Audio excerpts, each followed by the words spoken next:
ఒక్క నిమిషం. ఈ ప్రపంచంలో ఎక్కడో ఒకచోట ఏదో ఒక సంఘటన జరుగుతూనే ఉంటుంది.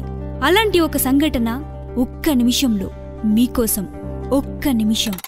హాస్పిటల్స్, ఇంజెక్షన్స్ పేర్లు వినగానే పిల్లలు చాలా భయపడుతూ ఉంటారు. మరి పిల్లలు భయపడకుండా ఉండడానికి కొత్తగా డాక్టర్స్ ఏం చేస్తున్నారో మీరే వినండి. మేఘా, పాప లేచిందా? స్కూల్కి లేట్ అవుతుంది, త్వరగా లేపి రెడీ చేయి. హా సరే అండి. ఏంటి పాప ఇంకా పడుకునే ఉంది?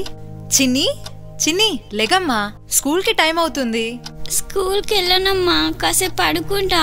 స్కూల్కి వెళ్ళవా? ఏమైందమ్మా? ఏం లేదమ్మా. ఏంటి మేఘా, పాప ఏడుస్తుంది? నువ్వు కొట్టేవా? నేనేం అనలేదండి, స్కూల్కి టైం అవుతుందని లేపుతుంటే వెళ్ళనని ఏడుస్తుంది. అవునా? చిన్ని ఏమైందిరా? హెల్త్ ఏమైనా బాలేదా? చెప్పు. ఏం లేదు డాడీ.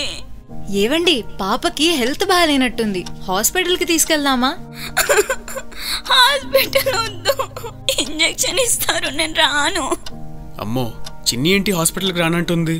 ఇంజెక్షన్ అంటే భయం అంటుంది. ఇలా అయితే ఎలాగా? రీసెంట్ గా టెడ్డీబేర్ క్లినిక్ ఒకటి స్టార్ట్ చేశారంట, పాపని అక్కడికి తీసుకెళ్దాం. టెడ్డీబేర్ క్లినికా? అదేంటి? ఇలా పిల్లలకి హాస్పిటల్ భయం పోవడానికి కొత్తగా టెడ్డీబేర్ క్లినిక్ స్టార్ట్ చేశారు. ఇదే ఇప్పుడు ట్రెండ్ అవుతుంది. ఇది ఇవాల్టి ఒక్క నిమిషం. జరిగింది మంగళూరులో.